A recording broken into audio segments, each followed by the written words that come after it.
Too many phones, man. Too many phones. All right, I think we might be live.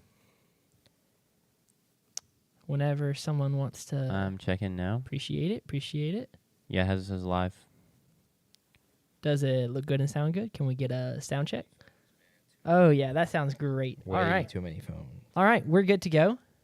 Perfect. Yeah, I mean, JP sat down in his chair about 18 seconds ago. Yeah, I was on the phone with my mom. Sorry. No, you good. Made the drive down from Tupelo for this, so shout out. There's what I'm looking for. Check this out. Oh, boy. So, I can show this. This is not breaking India. Cool. I think. Cut this out and post. Do you see the problem there? I mean, the grill's not all the same, if that's what you're looking at. Look Oh, again. the logo. Yeah. It's upside down too. That is Yeah, tough. It's pretty rough. That is tough. So we get those from a supplier. You get the front part of the car? Yeah, the front bumper we get from a supplier. And yeah, that came in last week. So we deemed it as a disgruntled employee because it's one thing to, miss the spot because it's clearly pretty Yeah. obvious Yeah. spot where to put it, but two, put it upside down. I just thought that was funny. Yeah, it's That is rough. funny. For one, it's mainly it's a big deal because like, how the hell did that get out of your shop and into our shop? Yeah. I love JP's maintaining anonymity with the... Add some dramatic effect Yeah. as well. All right, well, yeah. It's good to be Now all we can back talk ball. together again for the first time, it feels like in a while, right? Yeah. 2 weeks? More than that, I feel like. Is it more than 2 weeks? 2.5 maybe. It's been a hot set. Were we here on a Sunday? JP, Jack was on the family vacation for a bit, and then JP, you got sick or not As work. a joke? What? For a bit. Yeah. Oh, sorry, that was a bad joke. That was a bad. I bit caught it. on the bit. He's not there yet. Oh, for a bit. Yeah, you went on a family vacation for a bit. As a joke. as a joke, yeah. JP, and then you called in on your drive back to Tupelo on a Sunday, so I think it's been Correct. 3. It's been 2.5, 3. I Yeah. think it's Good to be back. 2 weeks. Good to be man. back. Where we belong. No, it actually might be 3. Do we want to just go ahead and dive right in and get started the podcast? Let's do it. Yes. All right, cool. Take it away.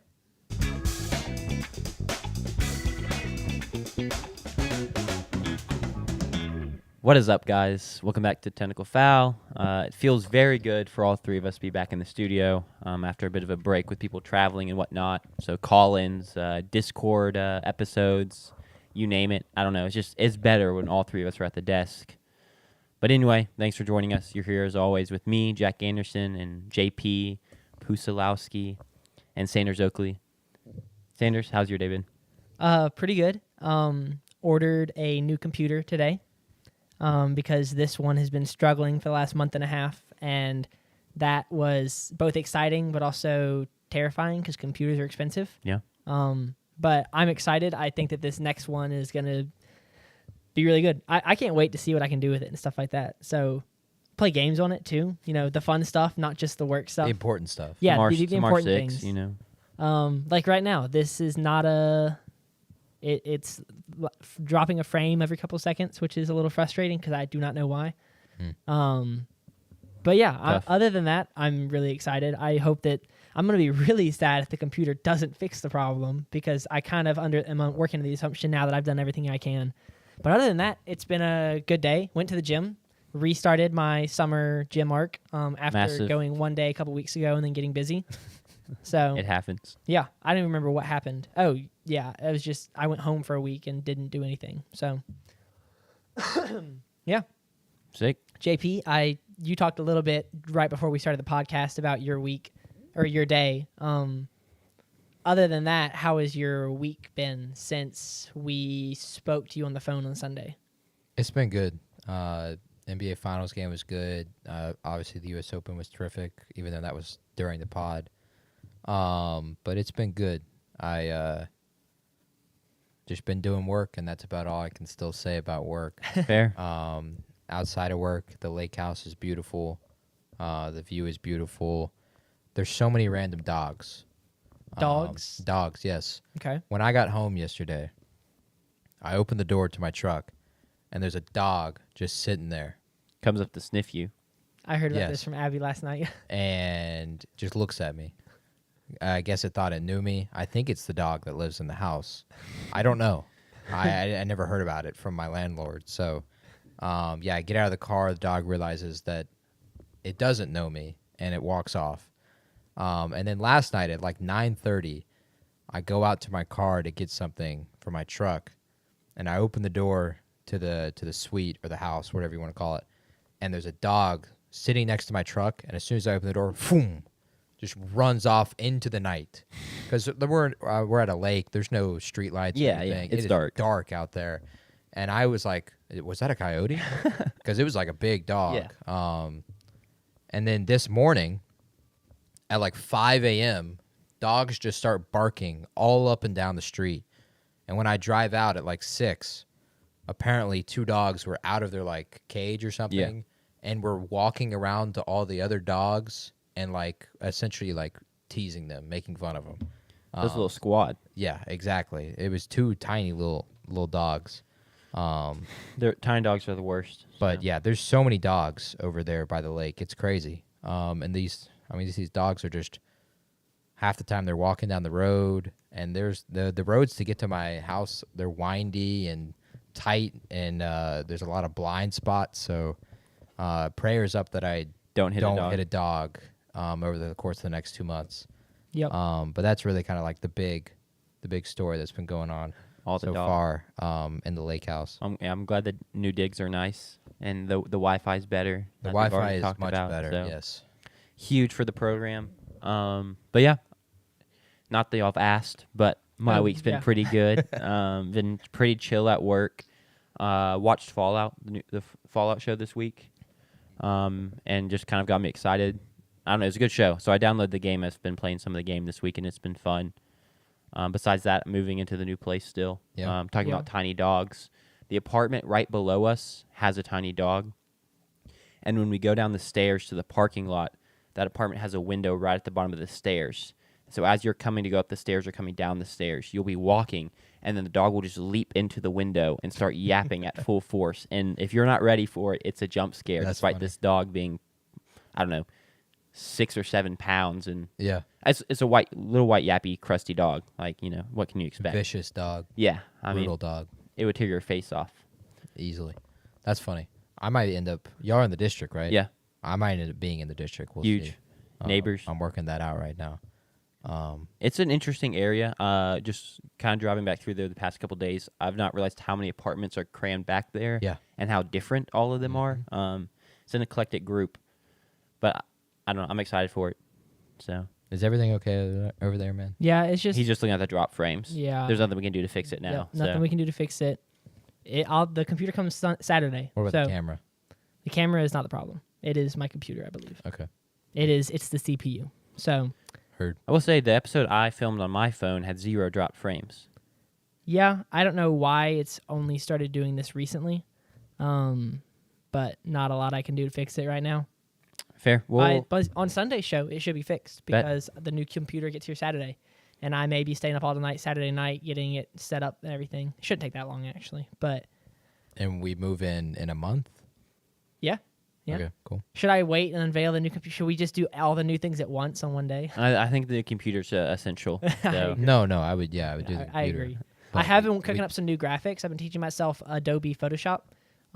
So I've been working on some new graphics that I think I will wait and unveil for the new studio. They're a little bit cleaner than the Excel looks that we've been using for the past Fair. 32 episodes. I think saving those would be fun. I think Yes. you just. I mean, we mentioned it a few times on the pod, but like, just like all of a sudden it just changes. New studio, new graphics, new everything. That'd Looks be like kinda we got sick. an investor, which We do. did. We do have a backer. Yep. But it looks like we joined a media company or Mrs. something. D, I think is all we can say. Yeah. That's Mrs. that, Dog. that may be too much. Dog. That might be too much. Yeah. Yeah. I can't say any more. Dog. Wishes to remain anonymous. All right. On the Yeah. docket for the show today, Game 5 was Monday night. We will talk about that. Game 5 of the NBA Finals, that is. Sanders, I think we'll talk a little bit about College World Series. Yeah. Update there. We have our weekly segments. Sanders has his question of the week. Yeah. Am I forgetting anything, Sanders? There's some other assorted news that we'll address. There was an NFL signing today. In my opinion, a pretty big deal. Just Bigger or not as big as the Stephon Diggs signing? I don't know who this is because I haven't been on Twitter. Jair Alexander. Oh, okay. Where do you think he went? Well, we can talk about it when we get there. Somewhere that We can just lead off the show with it. did he go to Cincinnati? No. He did not. Let's lead off the show with it. Let me go ahead Is it and the put it same up on the. Division as Cincinnati? Yeah, it actually is. Okay, So, we'll save it for later. oh no, we're just gonna start the already show with on it. there. Yeah, we're just Okay. starting the show with it. Jair Alexander. Baltimore. Oh, okay. Signed with the Baltimore Okay. Ravens, a 1-year deal for $4 million. Apparently, he turned down more money to play elsewhere to play with Baltimore. Apparently, Lamar Jackson was like, I want him on my team. Yeah, So is he? Where did he play college? Beats me, man. I think it might have been Louisville. see, they were talking about former teammates That and stuff. feels right. So Then it maybe must have was been. Louisville. I Um, do not know colleges for football players as well as I would for collegiate, not collegiate, Basketball. NBA. Yeah. Yeah, University of Louisville. So drafted sense in then. 2019-ish, somewhere in there, 2018. So yeah, they played together. That's cool. Yeah, That's so cool. it makes sense that he, and also, I mean, go play for a contender, like And a good defense. a good defense, a good Contender. offense. They're I think contender's fair. I think Vegas, is they are fair. definitely considered contenders by Vegas. I don't know Who's what the odds-on favorite right now to win? Eagles? The Eagles are Yeah. still. Buffalo, I believe, is second. Makes Yep. sense. So it makes sense, for sure. Did you answer my question though? Oh, what was the question? Is this Oh. bigger or not as big as the Stephon Diggs? Stephon signing? Diggs signed with the Patriots, right? Correct.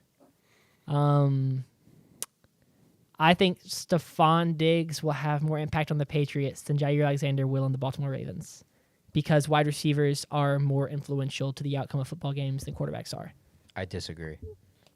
That's why they have larger contracts. No, I Like- disagree with you saying Oh. Stephon Diggs. Will have more impact on the. Yes. I think that Stephon Diggs is going to be more of an upgrade to that position group than Jair Alexander was to the Baltimore Ravens position group. That's my opinion. The only thing I've seen about Stephon Diggs this offseason is him on boats True. with Cardi B and other Yeah. ladies. Yep. I personally don't see a 34-year-old coming off an ACL tear Yeah. holding a high impact at a position that requires the skill that a wide receiver does. Meanwhile, Jair Alexander, while he was poor last year, And the I past s- several is years. still viewed as one of the better corners in the NFL. hmm And If he can stay then healthy. you look at that division and the kinds of teams that he'll play, like playing Pittsburgh twice, like kind of bad quarterback situation there, and Aaron Rodgers, and then Yeah. the Cleveland Browns, who are going to start Dylan Gabriel at this point because Shador can't stay under 100 miles an hour. Yeah. Saw that. that asked if you saw that. Insane. Come on, man. Didn't even but- play at Georgia. Exactly.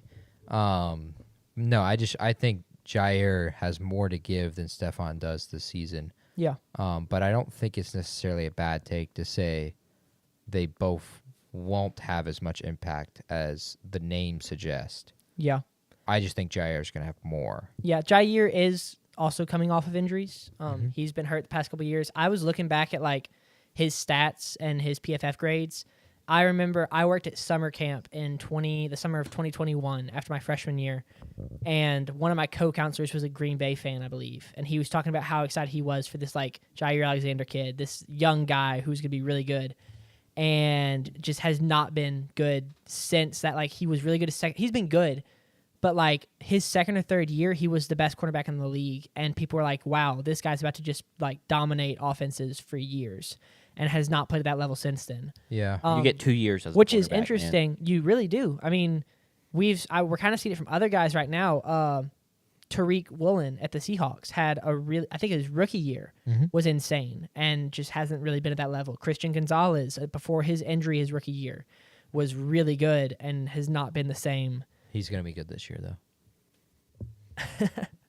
But Jair has not held up to his Madden rating, I would say, for sure, and his superstar X factor. Yeah. What X factor does he have? he's a superstar X factor, meaning he's like on the same level as a Patrick Mahomes or Gotcha. Lamar Jackson or Joe Burrow. What happened? Someone Alan comments? Sanchez put in the chat, I respect the hustle boys. Don't know y'all all, but I hope y'all make it.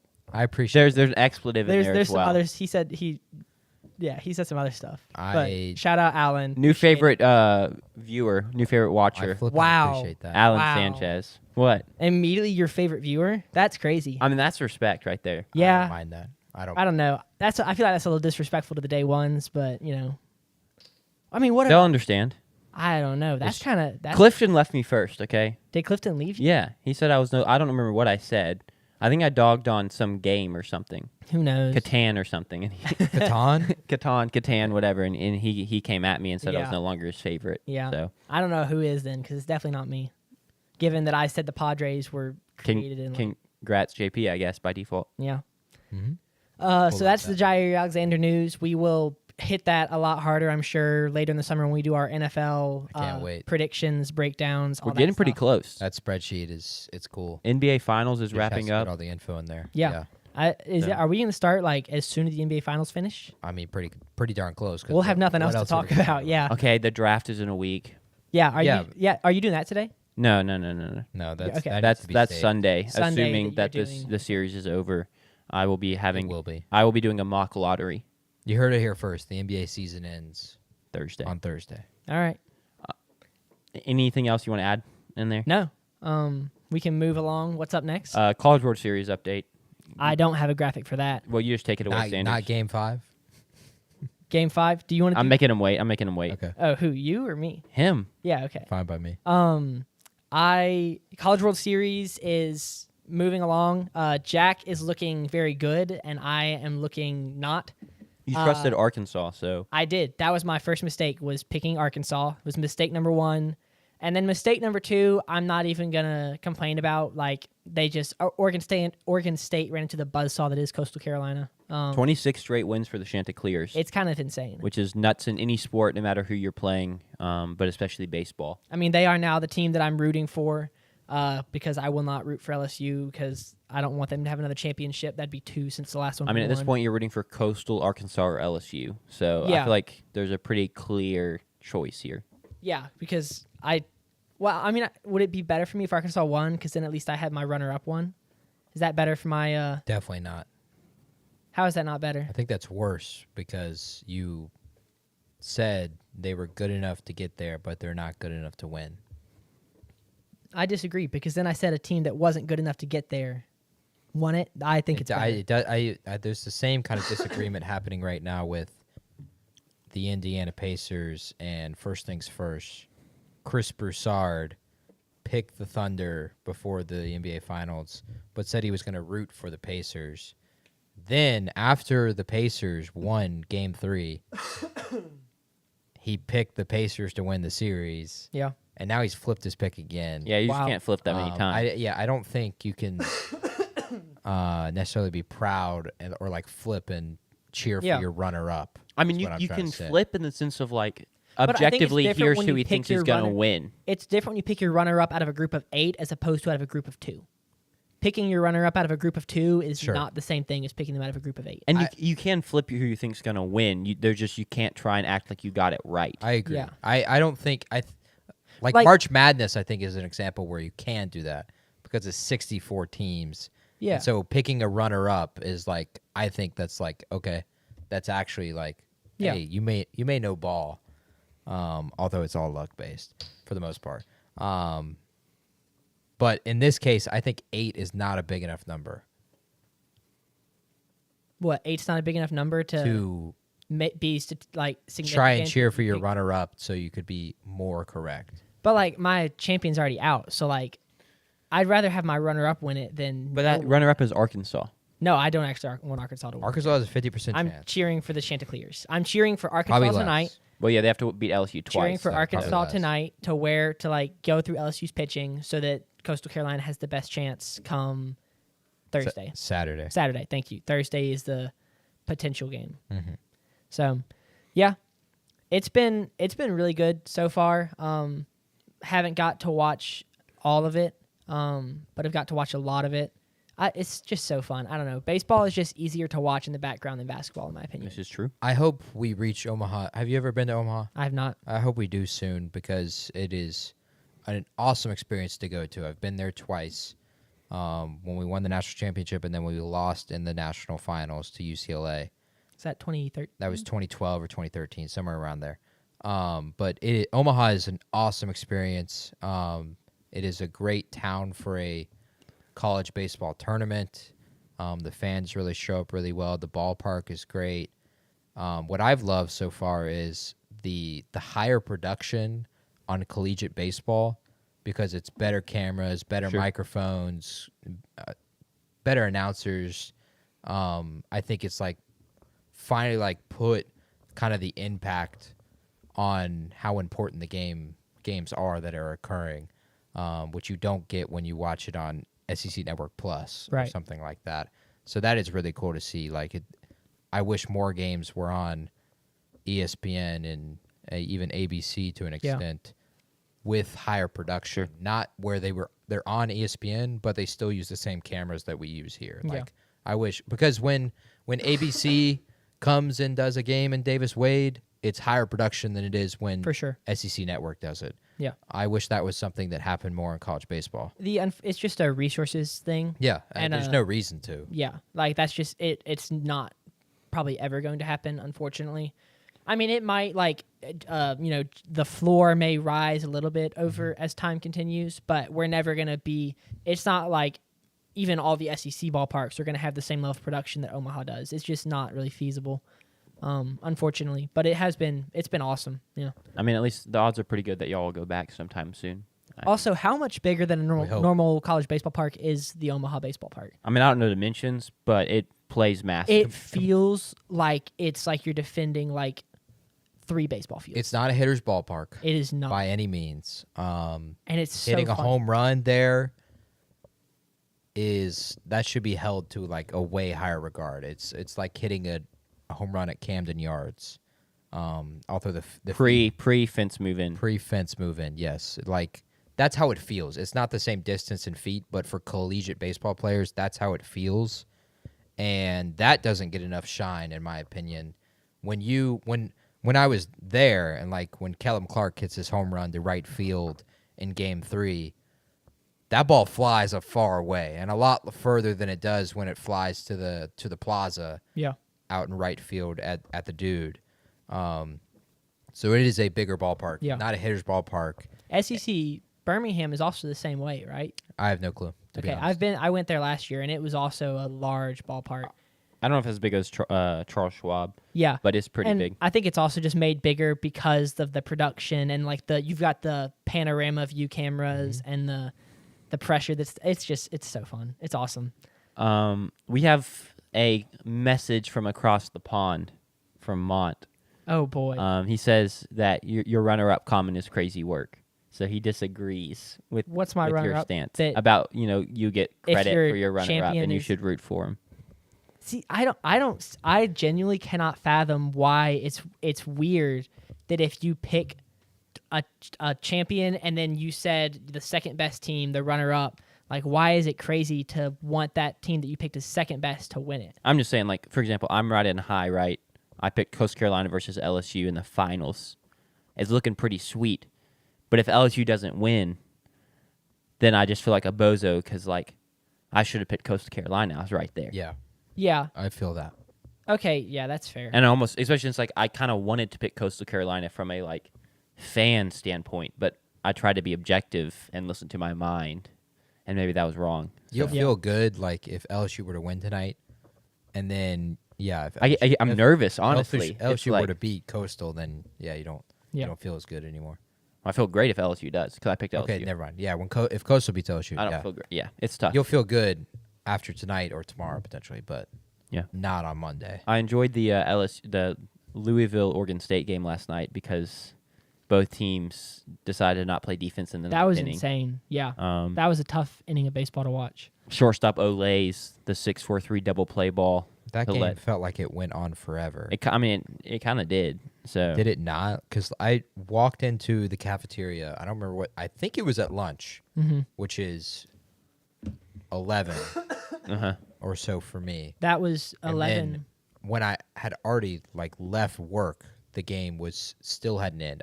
I got all the way home, and then the game finally ended. 11 a.m. That was probably the other game because the other game started at 10. I think it was Louisville, Oregon State. on the Louisville, screen. Oregon State didn't start till 1 something. Okay, then maybe I walked through the cafeteria at 1. Yeah, because But the they day was snuck all in a jumbled. morning game that started at 10. So if it was 11, then it was the UCLA Arkansas, LSU. LSU, the winners game. Yep, UCLA LSU. But yeah, that will. It may be over by the next time we record. College World Series may be over on Sunday. That's crazy. So we will find out, or we won't, depending on how that goes. What's up next? Great analysis, Sanders, Yeah. and we will move on. You from heard that it here first. The series either will or will not be over on Sunday. to Game 5 So early. of the NBA Finals. We don't want to do week. I think we'll mix it up. Game Game 5. 5 of the NBA Finals, where the Thunder take a 3-2 lead, where it's pretty well documented that I don't know the actual. Teams that take the 3-2 lead win the series. 86% of the Thank time. you. Not I was gonna say a number like 78%, but 86% of the time. So it's a crucial game to grab. It's in OKC. I feel like we were kind of all over it in terms of their defense at the end of Game 4 carried over into Game 5. My two biggest takeaways overall is the stars of OKC showing up and getting the job done, with Jalen Williams dropping 40. Was that a career high for him? I do not know, but he is now one of 4 players to ever score 40 points in an NBA Finals game. Just an unbelievable One of 4. performance from him. I saw he's only scored above 35 twice in his career. So regardless, one of his best performances ever, and he does it on the biggest stage. They couldn't guard him. He was too strong downhill for Neesmith and such. No, I'm missing a stat with that. It might be age dependent on that. It might be, I think it's 25 or younger. That would make a lot more sense. Russell Westbrook, Kyrie, J-Dub, and one other. Go ahead, Jack. But yeah, anyway, just him with 40, and Shea scores over 30. I don't remember his exact number. 31. 31, thank you.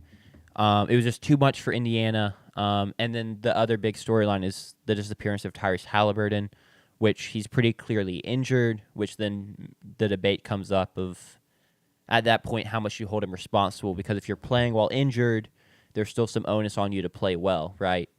100%. If you're really that injured, then we just need you to sit on the bench, because honestly, T.J. McConnell was way, way more impactful than Tyrese Halliburton was Monday night. And so if Tyrese is going to be that bad, I would just rather have TJ on the court. TJ was actually phenomenal. He sparked a rally to bring the Pacers within 2. That little midi turnaround thing he does is sweet. The tough and one he hits to end the third quarter was just smooth. He's a ball player, and it's kind of hard to watch him, and then he goes to the bench, and then you watch Halliburton not be aggressive like that. And it's hard to not get a little frustrated, injury aside. But I'll kick to you first, JP. Your thoughts on Tyrese initially, or if you want to go somewhere else. I want to start with TJ Okay. because he plays 6 minutes in the third quarter, and he is responsible for 17 points in those 6 minutes. For context, Halliburton was responsible for,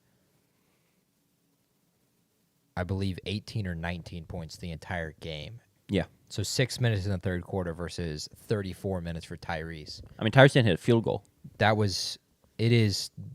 is the big one for Tyrese. It is no field goal make. It is, as far as I know, and as far as the people in media that I've heard talk about it since they got the day to talk about it before we did, it is the worst game in a finals by a superstar or best player on a team ever. He's the only NBA All-Star to not score a field goal in a finals game, I believe. Correct. It is unprecedented, this level of poor play. And I do want to say, for one, and you can bring up those tweets if you got them loaded there, this injury it's not new.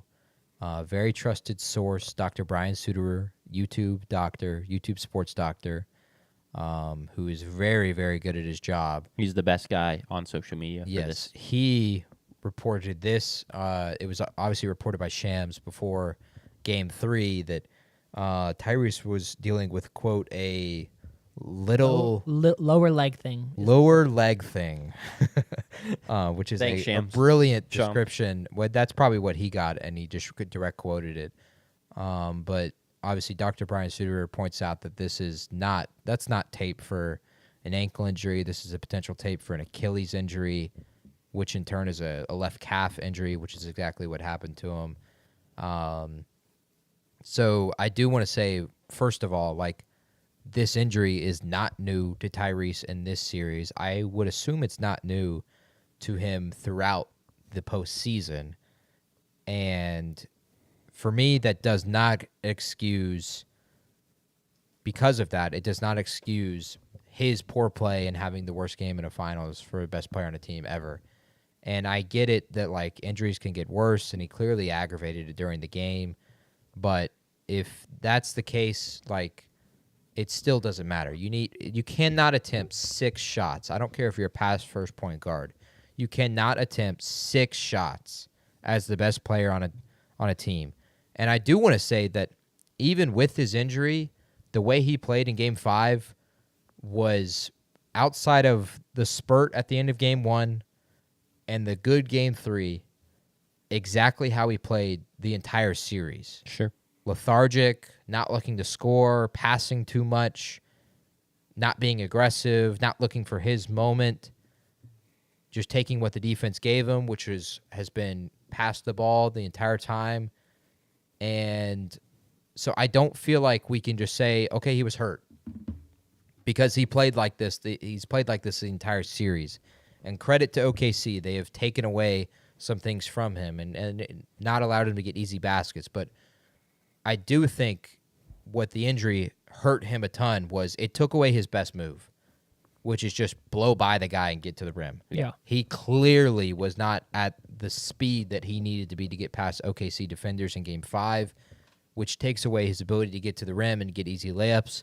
And he's a brilliant finisher when he gets there.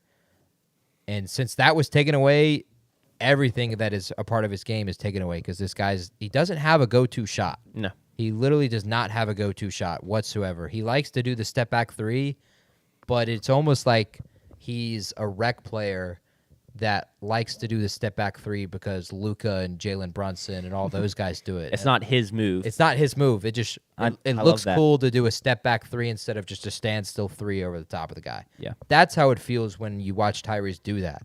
So for him to play like that it's just, in my opinion, unacceptable as a gold medalist, as an all-star, as a guy who we're calling a superstar, and for a guy that has literally 13 for 15, and I don't know if the stats changed because I can't recall if he took a shot to tie or take the lead inside 2 minutes, but 13 for 15 this season to tie or take the lead inside of 2 minutes. Off the charts, unprecedented. No one's been even close to that percentage, and certainly not with that volume. Shoot the damn ball. I don't care if you're hurt. Find a spot to get a shot up, because you clearly are more than capable for this moment. You've shown that. You showed that in Game 1 of this series. You showed that in Game 1 of the Eastern Conference Finals. You showed that in Game 1 of the semifinals. You showed that in the games in the Milwaukee series. You are capable of taking over a game with or without your best move of getting to the rim. You can hit the big shots. You have to take them. 6 field goal attempts is unacceptable for the best player on a team in the finals.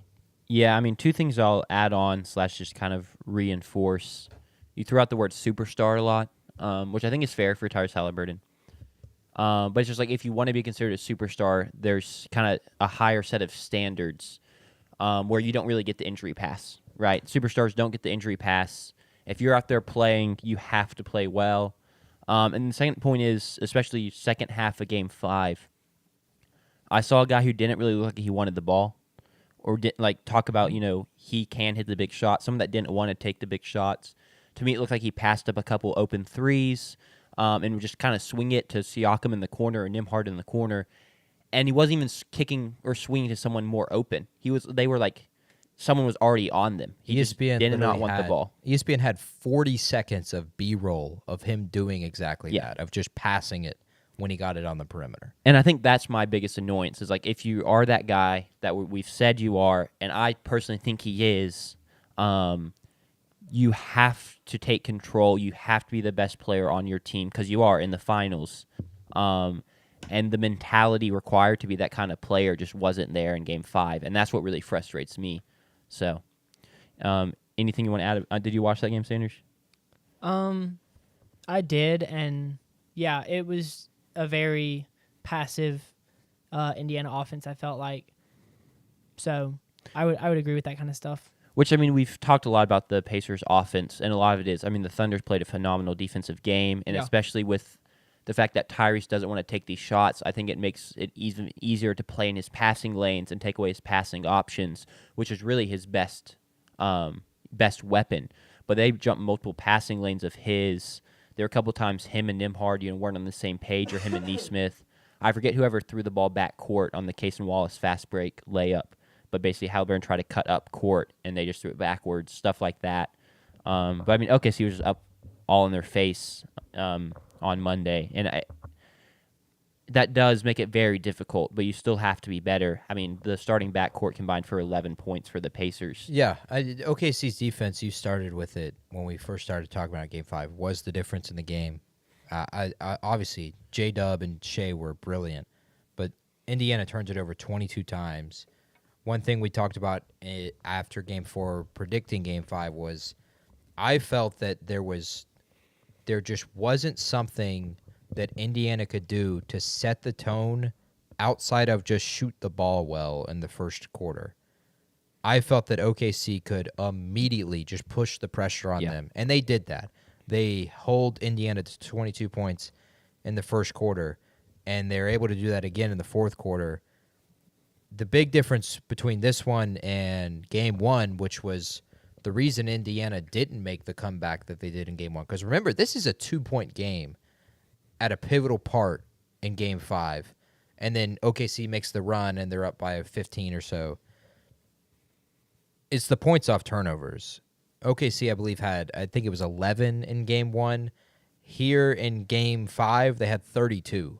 So these turnovers that they're forcing are producing points for OKC, and that, in my opinion, was the difference in the game outside of Shea and J-Dub. And to go to them, for one, I do not want to undermine how terrific Jalen Williams was.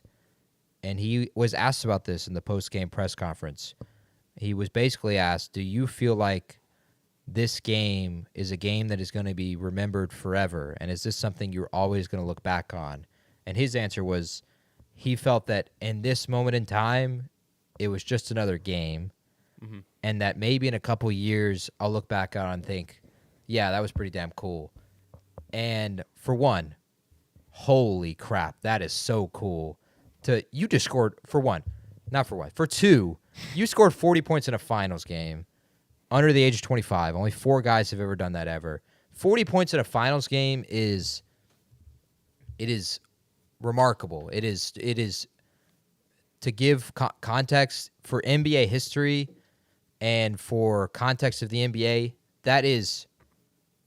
It's unbelievably high on the pedestal. It is something that it's so hard to do, and to do it in Game 5, to take a 3-2 series lead when the series hangs in the balance, and for him, the biggest question coming into this postseason was, can he produce in the playoffs?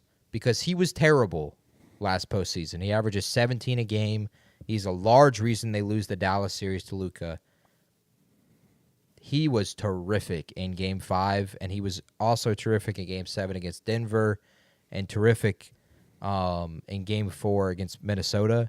This guy has shown up, and he has quickly vaulted himself into, okay, he's just another superstar, too. He's not just the Robin. This guy is Batman himself as well, to go along with Shea. And you can't help but, think about, for one, Shea has already developed into MVP. J-Dub, it looks like, could be on that same kind of level. And then Chet is he basically just finished his second season, and we think the sky is the limit for him. This is a dangerous trio. Sure. And they are blossoming in front of our eyes. And what I love, for me, being a Thunder guy, is that this team is going to be able to do that and win a championship, because we saw this with OKC before with Kevin Durant, Westbrook, and Harden, and then they let Harden go in the offseason, and then Westbrook and KD run it back a couple years, but like it was just never the same. And I hope that for OKC's case and for that fan base's case, this is the start of something magical. Yeah. For those watching, my hands just went up because I got the real notification that Acuna hit a home run in the bottom of the first to give the Braves a 1-0 lead. Last lead of the day. Why they are pitching to him when Eli White is batting behind him, I don't know, but they are. Yeah, it's just a phenomenal game from Jalen Williams. I may push back a little bit on the Chet piece because I honestly don't think Chet has had a phenomenal playoffs. But the counter to that is he's not played a ton of games. There's a lot of growth. So I'm not like He played, I believe, 25 to 30 games this season. yeah. So I'm not dogging on him. I just we'll wait and see about the trio. The last kind of piece of the puzzle I think for OKC in this game was the bench hitting threes. Shout out to Lou Dort is shooting like 57% from three in the finals, making me and JP eat crow, I guess. Though I'm gonna say it regardless of how well he's shooting. Every time he shoots a three, I'm like, I still don't really want him shooting threes, but he's knocking them down. So Agreed. shout out to him. Agreed, 100%. Wiggins hits 4 threes. I think Cason Wallace hit 4. 4-7 from Wiggins. Yeah, 4 for 7 for Wiggins. Oh, 3 you for 4 for thank you. Casey. Sorry, Yeah. my bad. You're good. But that's just huge. We've talked about it multiple times. Bench players play better at home. But to have these guys come in and knock down the threes when Jalen Williams and Shai Gilgeous-Alexander, drawing all this pressure and schemes so that when, one, they score phenomenally in ISO, but when they do get stopped, for them to then kick it out when help comes or whatnot, and for them to just constantly knock down threes is pretty debilitating and morale-breaking for the Pacers. So I just, shout out them because that's kind of been one of their weaknesses as a team at times this year is they can't hit the threes that they need to hit, the largely open ones, but they did it in a big way Monday night. So. Yeah, they're not three-point shooters. No. They're defenders first. It's not 3 and D. They are D and 3 is how I would classify that. And I want to give myself a ton of credit because I called this. I felt like OKC was going to punch the Pacers in the mouth with defense, and I knew that the role players were going to shoot better at home as compared to how they did in Game 4, and I nailed both of those. The last point I really want to make is SGA has been terrific in this finals, and I also hope that we don't lose that and the fact that yes, a lot of the people are going to say, which I hate, pure stupidity. Oh, the Pacers were outmatched. Oh, they just weren't good enough to play this level of team. Well, for one, I don't feel like you should have to blow out the Pacers candle to be able to talk positively about the Thunder. And for two, people were not saying that when the Pacers won Game 1. People were not saying that when the Pacers won Game 3. People were not feeling that throughout Game 4. This has been a terrific series. These are two really good teams, and while there's a huge record discrepancy, these two teams are pretty well matched, and Shai has been terrific. In the finals. And that is, for a guy playing in his first finals ever, he has lived up to the MVP that he won this season. And that is, again, something that, in the context of NBA history, has to be remembered forever and should be celebrated. And for one, I keep saying for one. I want to say also. For another thing. That's what you can start saying. Therefore, although that doesn't apply. I'm happy that, at least I haven't seen it, the foul baiting has kind of gone away a little bit because Shai has been terrific, and he's hit big-time shots throughout the series in the mid-range, from the three-point. He gets to the rim whenever he wants. Really the only thing I've really seen is everyone's complaining, thinking he's pushing off, but he's not extending his arm. He's hitting the chicken wing tech, Yeah. and he's creating his space that way. Yeah, sure. He's been terrific. He's going to end up averaging 30-plus points in a finals series, which is going to go down in NBA history, and I would love for that to be celebrated as well, because that is remarkable for a guy in his first finals ever. And to, we've seen it throughout history that just because you won the MVP in the season, that doesn't necessarily mean you're going to also play well in the playoffs. You think about Karl Malone wins the MVP, but then is poor against the Bulls in the finals. Y'all remember that, of course. Yeah, 100%. But I think more recently, like Steph Curry wins the MVP, and then they get 3-1'd on Embiid by the Cavs. Embiid has not. Well, been I mean, good injuries played a factor in the there. playoffs with his MVP. Jokic last season, so that's also kind of a little bit unprecedented. Sure. Or goes against precedent that an MVP were to play this well, especially in his first final. So I just want that to be celebrated. I think it's a great point. I mean, we talked earlier about Chris Broussard changing up his pick 2 times, and it feels similar in this way of like people came into the series and were like, Pacers don't really belong. It's been a nice run, and then all of a sudden they're up 2-1, and everyone's like, oh, this is actually just an elite team like the Thunder, and so now you can't really switch back and be like, oh, never mind, like they aren't. And talking about their record discrepancy, it's because the Pacers started the season 15-20, and then found a groove and have played great ball since then. So I mean that drags the record down because Tyrese started the season terribly, and they were trying to figure some things out.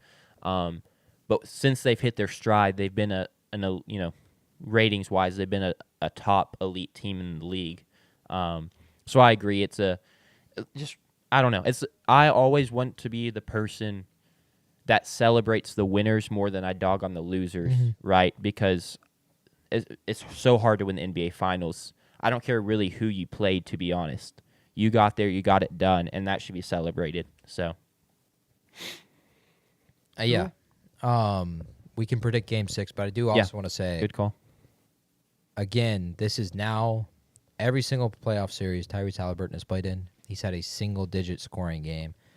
And for the superstar conversation, it is – I personally have never seen it where there is just there's nothing in the middle with this guy. There's 2 complete ends of the spectrum where he's either clutch, hitting the choke on the Knicks, his big shots in the Cleveland series, Bucks series in Game 1, or he's scoring single digits in a playoff game as the best player on a team. It is insane. And the superstar conversation because of that for him is crazy, and it's something I've never seen before. I feel like, personally, I'd ask y'all for your opinion as well, he's still a superstar because I don't think just a star can do what he's done in clutch moments as much as he has. But it's crazy that every single postseason series he's played in, he's had a single-digit scoring game. It's unprecedented. So I'm curious what y'all's opinion is on that. I can go. Yeah, because I have thoughts. Unusual for me, but I have thoughts in the NBA. Does Ant not kind of fit that criteria? Is he not kind of a high and low guy? Because I feel like he dropped some stinkers. I feel like he dropped some stinkers in the playoffs this year. Sure, but he doesn't have that in every single series, and even he's had bad halves. How many series has Tyrese played in? 4 now? No, he went to the conference finals last year too. That's right. Okay, so played 7? in 7. Okay. This guy's 7. So. Yeah, I mean, I would agree that it is. Yeah, he is clearly a special talent because it takes a special talent to do what he does, but it is a little odd to give him the same. It's kind of like when you start labeling every state player who's ever beaten Ole Miss as a Mississippi State legend. It's like that label loses some value when you give it to everyone who meets meets a certain threshold. And I feel like superstar loses some value when you give that label to Tyrese Halliburton when he drops the stinkers that he's dropped in 7 series. Like that's a pretty large sample size. Now this is the part of my brain that wonders if, like, how many of those, the more games you play, the more likely it is that could happen. So how many of those series, like, were extended series, stuff like that? That's for me and for the NBA, I don't think that's necessarily how it works because you're playing 35 to 40 minutes a night. Yeah. There is really, I mean, you think about like LeBron's double-digit scoring, like there really is no reason for you to not to get to 10 points. Yeah. Because for one,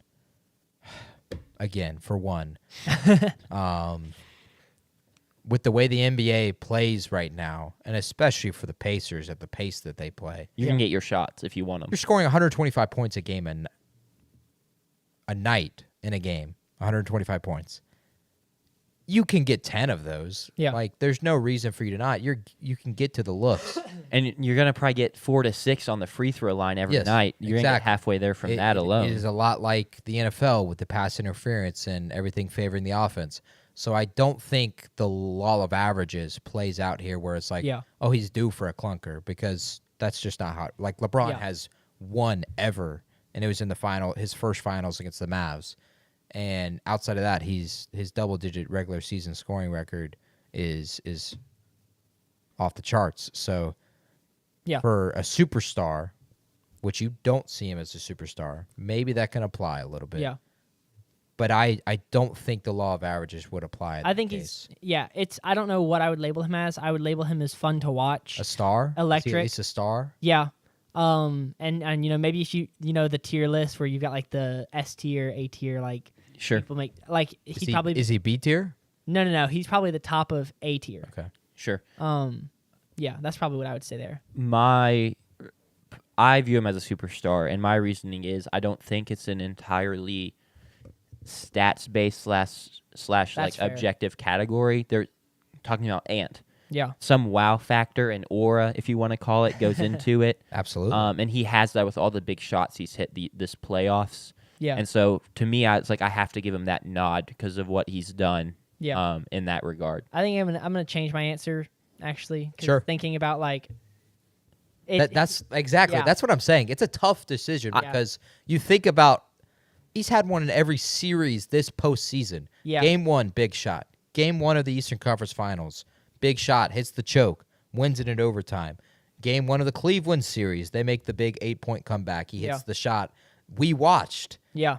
And in the Milwaukee series, he also hits 2 big shots. So it's just it's so hard. That's why I bring it up, because it's like, dude, like, you can't hit these shots consistently. You can't be 13 for 15 and like not be a superstar. But at the same time, you can't have single digits in a postseason And be a game superstar. and be a superstar. In every single series, if that's It's crazy. It is a weird conversation. How old is he? 24. 24, 25, something Okay. like that. So So same it- age as Shea. Shay's Shay's older. 26, 26. Okay. which is not a big difference, but it can be a little bit. Yeah. In sports, we at least view it differently. But yeah, and then again, great point, Jack. I think about how he started this season, and there were a ton of questions there. Is he the guy that we think he's going to be? Because he was not Sanders. He was terrible to start the season. He was awful. It was not just a little bit of a slump. It was like it was bad. Should he be in the starting lineup? Was like Yeah. becoming a question, which is crazy. Because he wasn't like that last year when they went to the finals, conference finals. He was terrific. His 3-point shot wasn't falling at all to start the Yes. season, He which was- can be a bit of an issue for him at times. But Yes, he was shooting terribly, and credit to him for turning it around. But it's such an interesting conversation. I think Jack, you make a good point. Like, I think the aura plays a little bit into it. I think it's the clutch factor, and I do want to kind of push back on Sanders, your point of like just labeling anybody a superstar, although you have changed your opinion.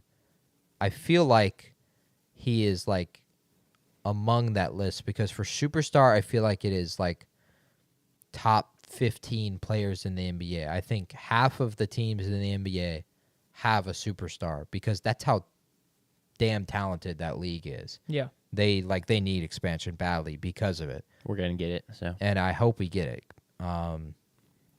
Before And 2030. and for our Grizzlies fans, I hope we get it for y'all, so y'all could play in the Eastern Conference and not the West. But yeah, I feel like he's just in that list because I really can't think of a ton of guys that you would put over him. Because in that similar conversation, I think of like Donovan Mitchell, and is he a superstar? I think so. And he has not been great in the postseason throughout his career. Yeah. The way Tyrese Halliburton has.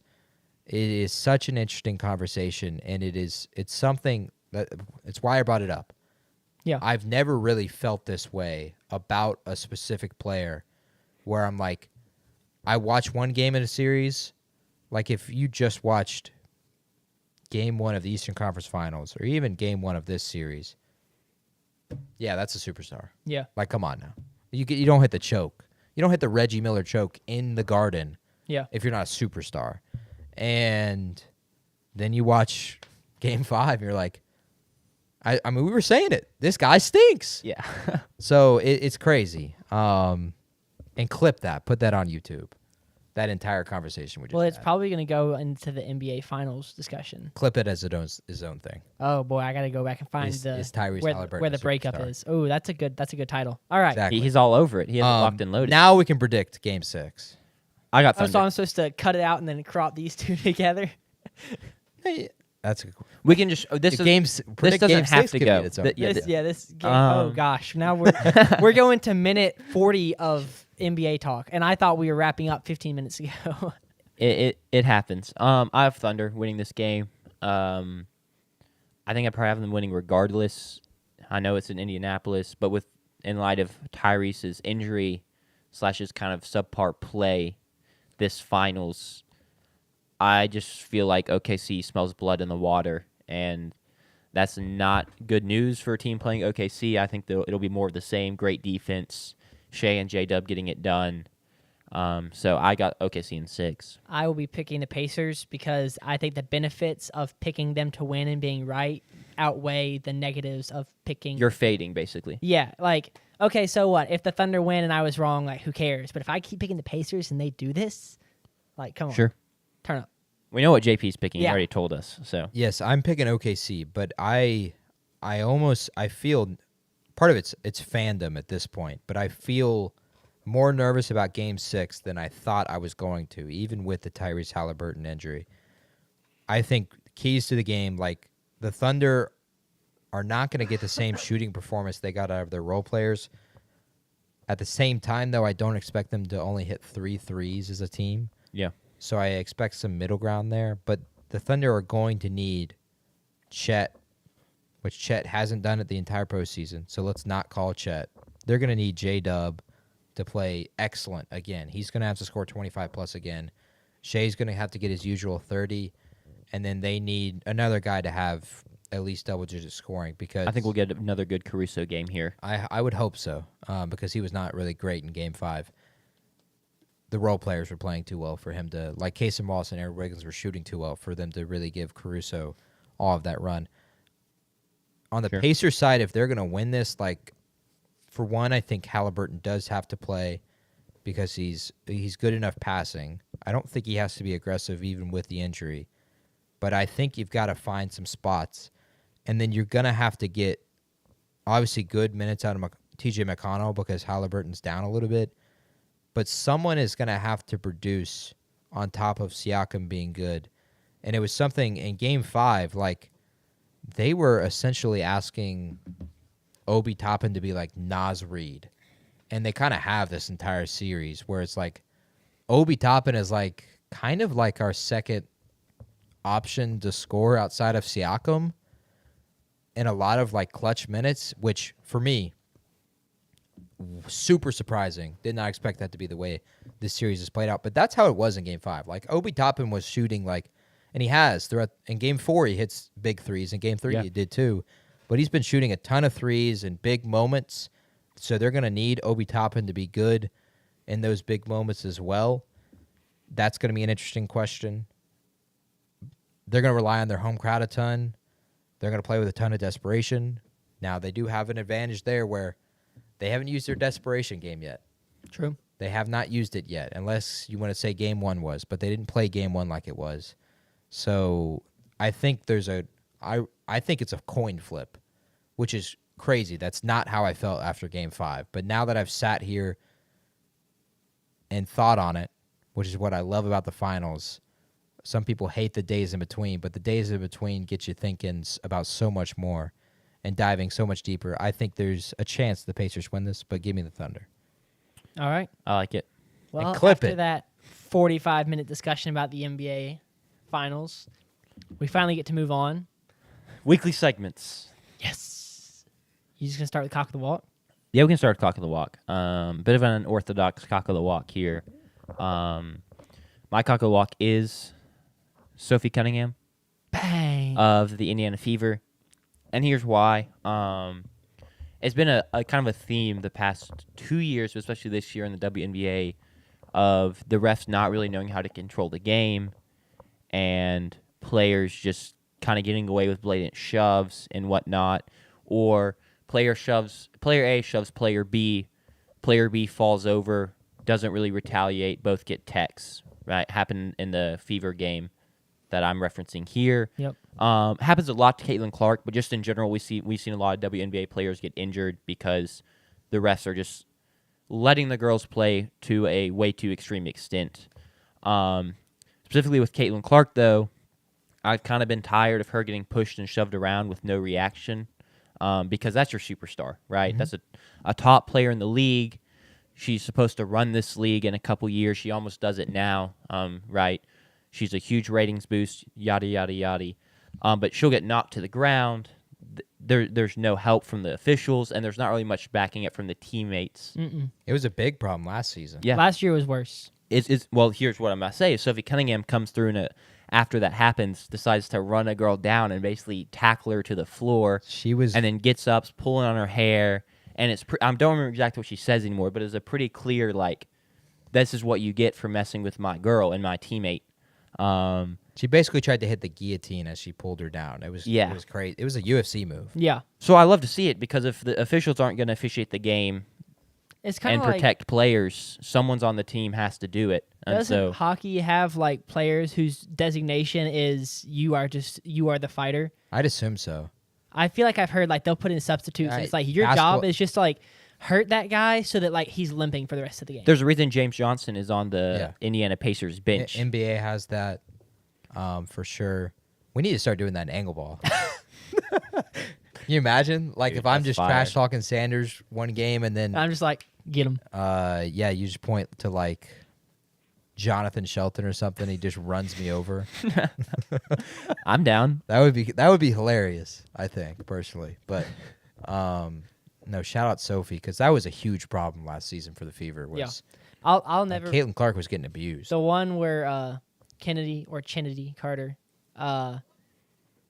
like just like blind side, like shoulder to the small of her back, knocked her down, and Kennedy's teammates were on the bench and got up and started like clapping and cheering, and I was just like, they're just not even hiding it. Like, that's crazy. Well, she didn't get Anything. yeah. There's it no was- punishment. so. I love NBA say Centel that. reaching the WNBA fans. Okay, well, I was gonna say that.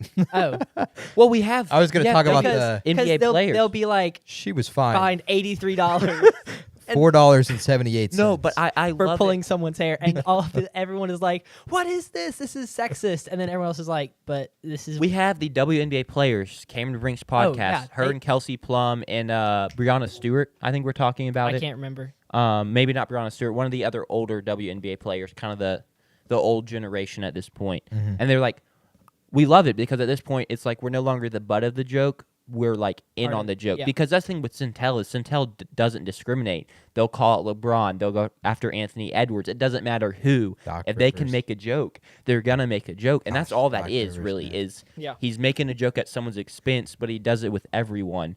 And so they're just almost have to be included at Yeah. that point. And I think personally that's the right mentality Yeah. is Yeah. Centel's a glorious account. Yeah. Enjoy people- it for what it is. The people that Don't are mad make are it the too burners. seriously. The burners are mad, and I don't care if the burners are mad. They can get over it. Going to start taking coaching seriously. That was Hall of Fame. That's this year. glorious, yeah. Going Is to that- is start that a taking Centel coaching. That was a tweet? Doc Rivers one. It was the Bucks were playing bad, and Centel tweeted. Doc Rivers reportedly said, that he was going to start taking coaching, And they started seriously. winning after that tweet. They went on a bit They of went a on run. like a 7-1 run. Yeah. Crazy. What's the theory that Centel is actually some retired? Woj. That's right, Woj. 'Cause That's like Woj the retired, and then like conspiracy theory. Centel started picking up. Yes. Yeah. But it's just so good. Centel is the classic. If you just say enough stuff, like eventually you're gonna be, You're going to get hits. you're gonna be early He doesn't to the miss news. though. Is what's crazy. Yeah. He like rarely. His success rate Well, is no, high. no, I'm saying like he says like no, I'm talking about like as far as news go because he'll start breaking. He breaks news. Oh yeah, sure. And then 2 weeks it later, helps. Yeah. 2 weeks later, he did it that with happened. Tom Thibodeau firing. He Exactly. reported And then it like Shams gave him credit on one of after the loss of game 2. on one of I think it was on Pat McAfee's show was like this happened and yeah he tweeted it a week ago and Yeah. so shout out to him. So he's either a super early insider or who knows what. He's inside every building, I guess. It's just too good, man. But yeah, Sophie Cunningham, cock of the walk. Thank you for taking matters into your own hands, and it was good content the at the very enforcer. least Being the because enforcer. that tackle was hilarious. Yes. So All right. Winner, chicken dinner. my winner chicken dinner is pretty basic. I don't really have much to say on this, but it's the Florida Panthers for back-to-back Stanley Cups. None of us are hockey guys. We don't pretend to be. Did any of us pick them? I don't Um, think so. I did not. I picked them. I picked the to Stars. make the finals, but that is something we should feel worse about. Yes, 'Cause correct. I picked the Stars to beat the Panthers. Yeah. Okay. So yeah, I mean, I can't really give analysis, but They won. since we don't talk hockey on this podcast, I wanted to give them a shout out for winning the Stanley Cup. It's got to be fun to win the Stanley Cup, mainly because you get to party with it and do chug beer out of it, Yep. whatever. You just go on a 2-month bender, basically, You get to with the touch it. boys. Yeah, You don't Kiss get to it. touch the conference finals trophies usually. Really? it's so it's cool. it's a tradition or something. It's so cool too that like Conspiracy. it's the same trophy and that you get your little nameplate put on it, so it Yeah. just feels extra Yes, that is special. really cool. Now I've already seen it's taken some damage since being in the Panthers' hands, It which always is does. I'm about to say I pretty can't classic. imagine you're drinking beer out of something that thing's not going to get a little damaged. I'm sure they have to fix it every year. I still can't believe Tom Brady threw the Lombardi Trophy yeah. to Gronk across a yacht. I mean, he But- trusted Gronk's hands, I guess. Gosh, that We have it on good authority that Tom Brady was not the most sober on that boat, so According probably to was not making the smartest decisions. according NBA to Centel. no, like The video of him video. walking off the boat and he doesn't know where he is. was Unsurprising. crazy. I mean, he was having a good time. He won the Super Bowl. Oh yeah, He I earned mean it. celebrate. I'm all for it. But yeah, Florida Panthers winner and chicken dinner. Congrats to back. y'all. Yeah. Actually happens more often in hockey than I thought because like the Lightning have done it since the 2020s, and then the Pittsburgh Penguins did it in 2016, 2017, I think. Because I went to do research to try and be if I could make a claim of like first back-to-back since, and I was like, oh no, this like Happens. kind of happens semi-often. So Yeah, and it's not necessarily, at least, I mean, again, we're not a hockey group, but it doesn't feel like for me that it's like the NFL in a case where it's like, oh, it's dynasties that Yeah. are doing it. Like in the NFL, it's Patriots won back-to-back, or Yeah. the Chiefs Chiefs won winning back-to-back. back-to-back, that kind of thing. sure. Old 49ers, old Cowboys. Do you think it's just an example of like playing series means the better teams always win, and so when a NHL team is, but then it doesn't happen in the NBA, so it's kind of like not. I Doesn't don't know enough translate. about hockey to know if that is Yeah. true. I feel like even in the NBA, it can be the case where you get upsets at times. Yeah. But that is Yeah. That's why I love series in a team sport, because Sure. the better team is going to come out on top. The only time I feel like it doesn't necessarily all the time is in baseball, because hitting can be bad. You can just get hot. You're not pitching your ace every single night. Yeah. Yeah. And that's why I love the MLB postseason, because of that, managing your rotation. As a Braves fan, I hate it because we suck at it. Yeah, managing your pen. But I don't know enough about hockey to know if that is something that is Yeah. always the case. I feel like team building has to go into it somehow, Yeah. and smaller roster Well, size as well, potentially. They're rotating so many Yeah. damn players. Like your star player is playing a period of 3 Yeah. Sure. on average. That's crazy. So it's a lot of team building for sure. Cool. Rotten egg. Do you remember your rotten egg? Oh, of course I remember my rotten egg. Hold on. Do I remember your rotten egg? Yes. My rotten Do egg. you know his rotten egg? It's No. fire. I think we maybe have referenced this on the show because I don't. When did this go down? I don't I think it went down in Game 4. But my rotten egg is Stephen A. Smith Oh, yeah. Caught in the act. That's all the headline is. Caught in the act. Which I think is pretty good. By caught in the act, I mean he got caught playing solitaire at the Pacers Thunder finals game. Tried to say that it was during a timeout. Someone else posted video, and it was not during a timeout. Play was going on. That just made it worse, in my opinion. Yeah, I mean, it's a bad look for a guy that has had a lot of bad looks recently, has become pretty combative and stuff on air and also just on Twitter. Has, like, made it his personal mission to beef with any NBA player. Yeah. When there's not really any beef, it's like he's talking at a wall, basically. He's well over the hill, but ESPN doesn't really seem to care. It's Good part of for the reason I don't ratings. watch much ESPN anymore. I used to be a Stephen A. Smith fan. Same. Yeah. I Because he always did a watched good First Take a balance ton. of he had some good takes, but also he was very, very entertaining. Mm-hmm. And then he went to entertaining but no good takes, and now he's not even entertaining anymore. It's just hard to watch. Yeah. So I don't know. It just sucks that he's one of the premier guys that is kind of given this gift and this great opportunity to cover sports for a living. He's And- like the lead sport, or not the lead sport, the lead like analyst Yeah. on NBA Finals pregame coverage. Yeah, and I mean, I think he probably has the highest paid contract of any By far. analyst, and he takes that opportunity and decides to play solitaire on the sidelines instead. So for that, he is the rotten egg of the week. Yep. I hate it too because I was a Stephen A. Smith fan too. I loved watching. I watched a ton for about 3 years. I'd watch three times a week him and Max Kellerman. I really And like that Max version Kellerman. of Yeah, First Take. I loved watching. it went downhill when he Yeah. left. And they had great moments on that show. I mean, you think about like Max Kellerman saying, Give me Iguodala. Give me Iguodala. Tom Brady is going to fall off a cliff." Yep. And then he won 4 more championships after that. So it's for me, yeah, it hurts because I was a Stephen A. Smith guy too. And it's also like it kind of hurts too because there's also like a part of his life now since like post-COVID that I've loved, and it's his podcast and on his Twitter as well, where he's answering fan questions. Yes. And he's answering questions about Fortnite or what the best place to drop is. Which Pokemon wins in a fight? Yeah.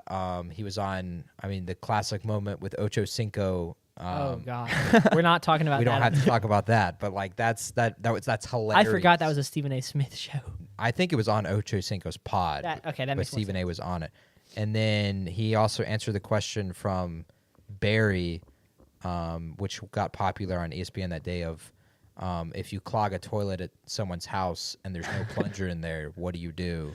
And like that was That's a that was fire an awesome question of the week. answer. Exactly. Jeez.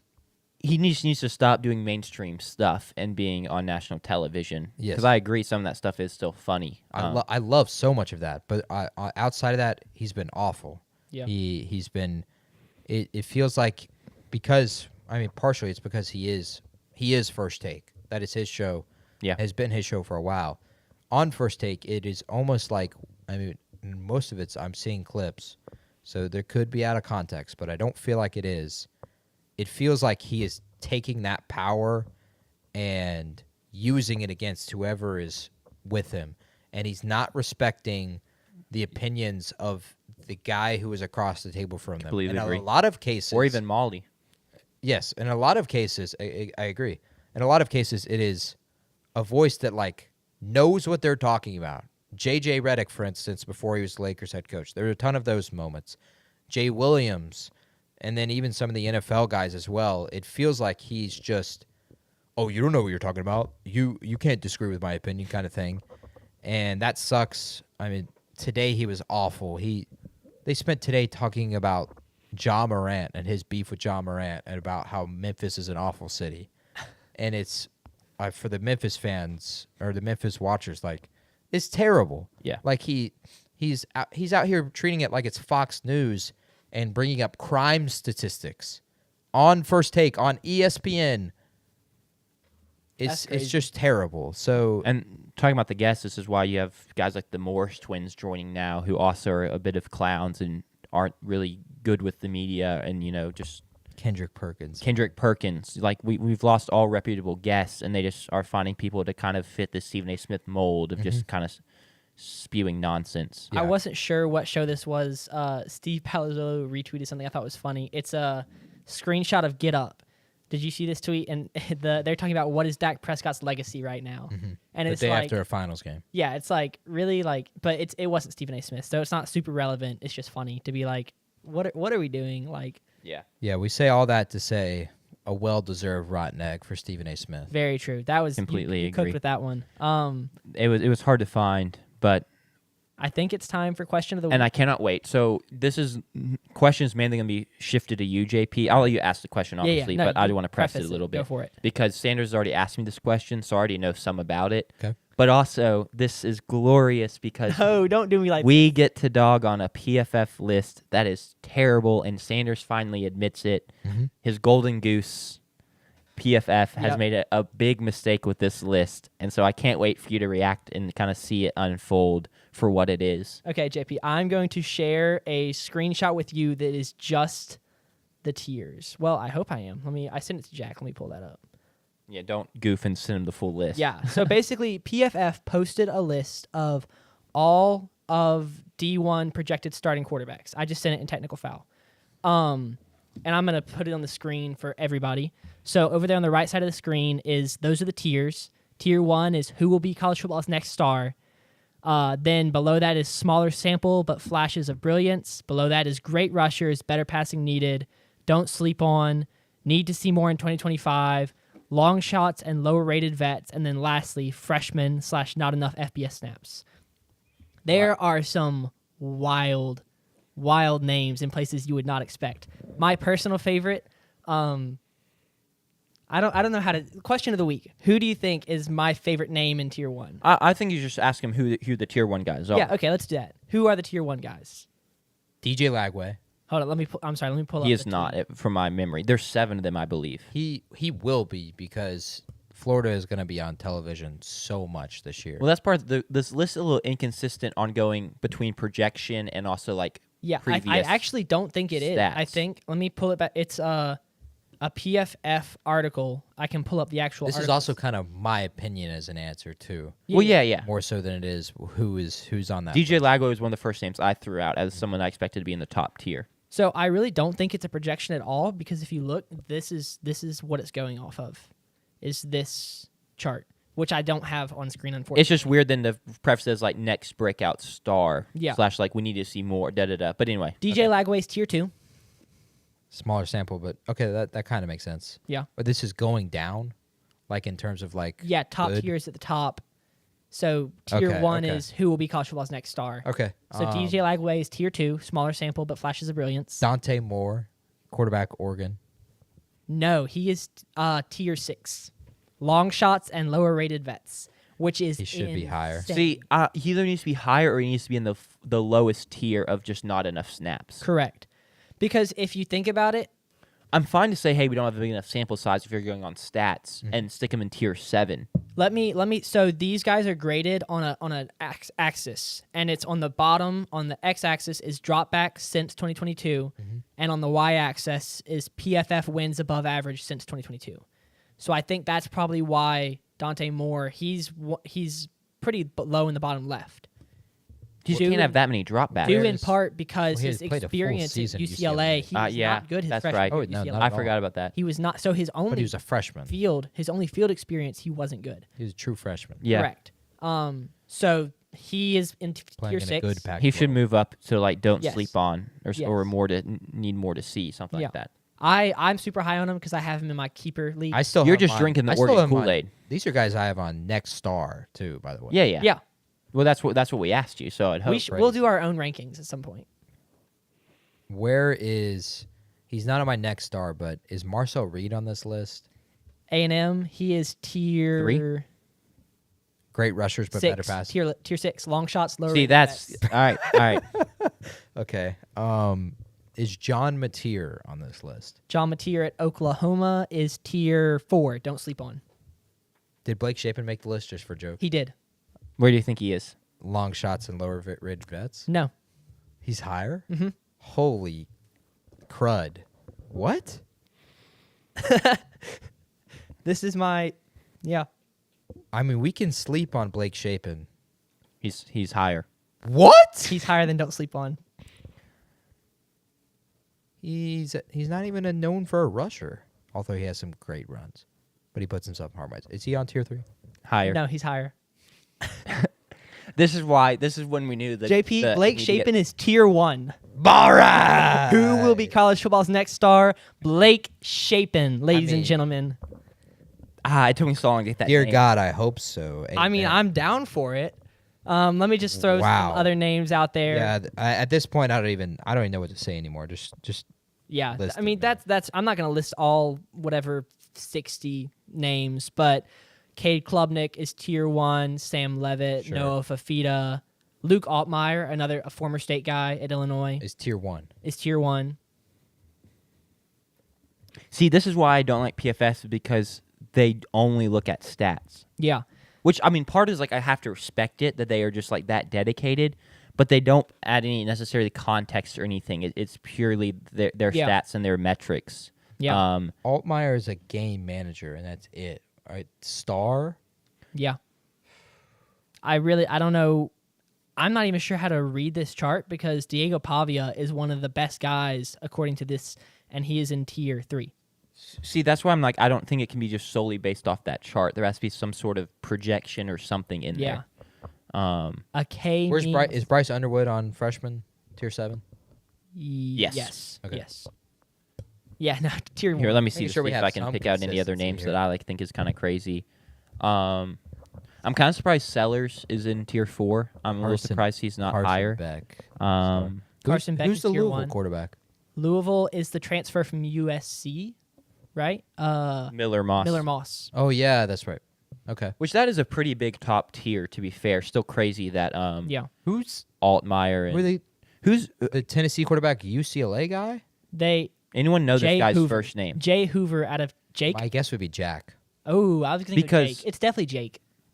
I think I know ball. Like I consume a lot of college football I content. don't I know watch every Tennessee Saturday. I couldn't tell you that guy's first name.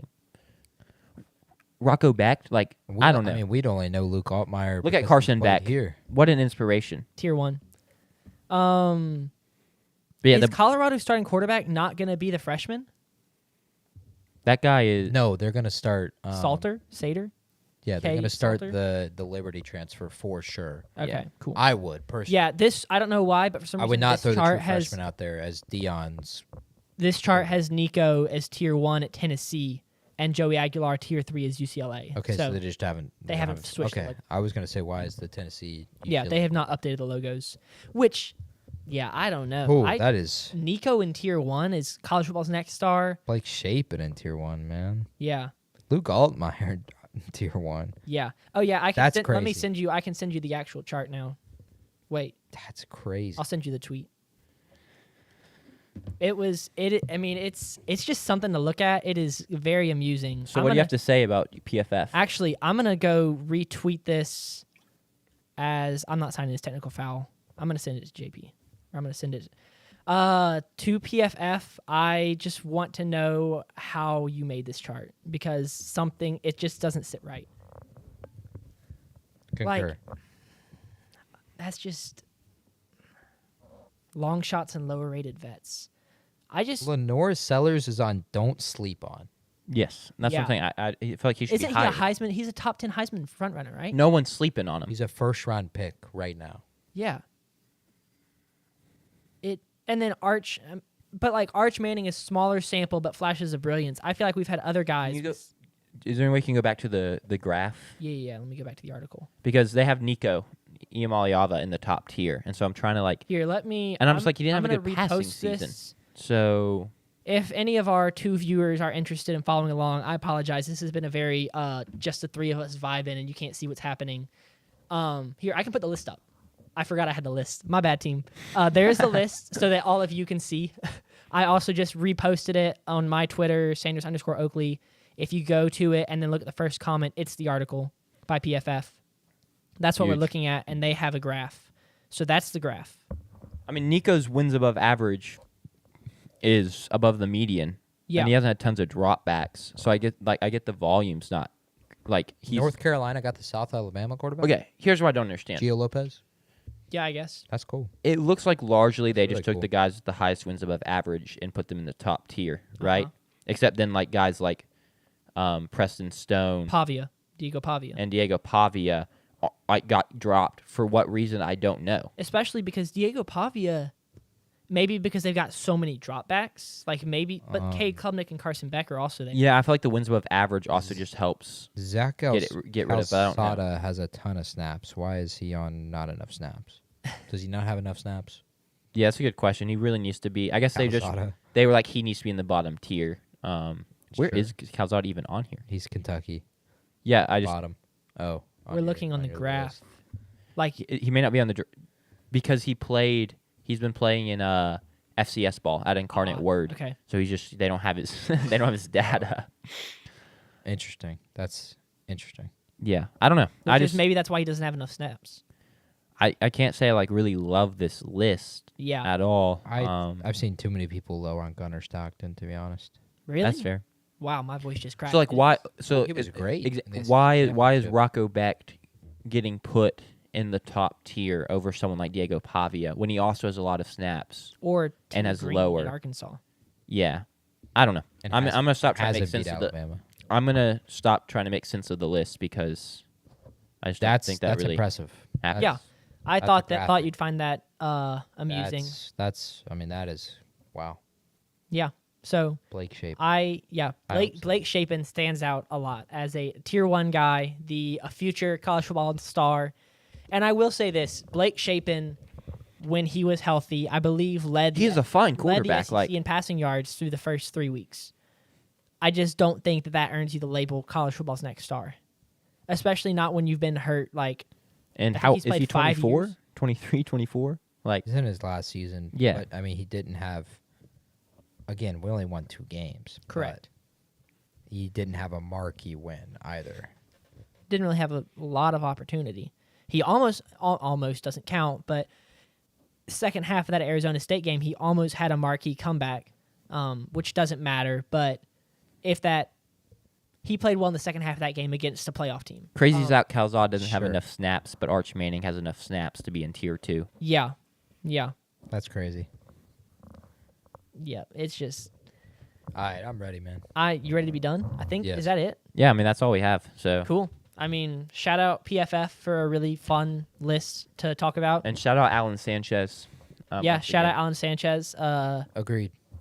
Jack's new favorite watcher, viewer.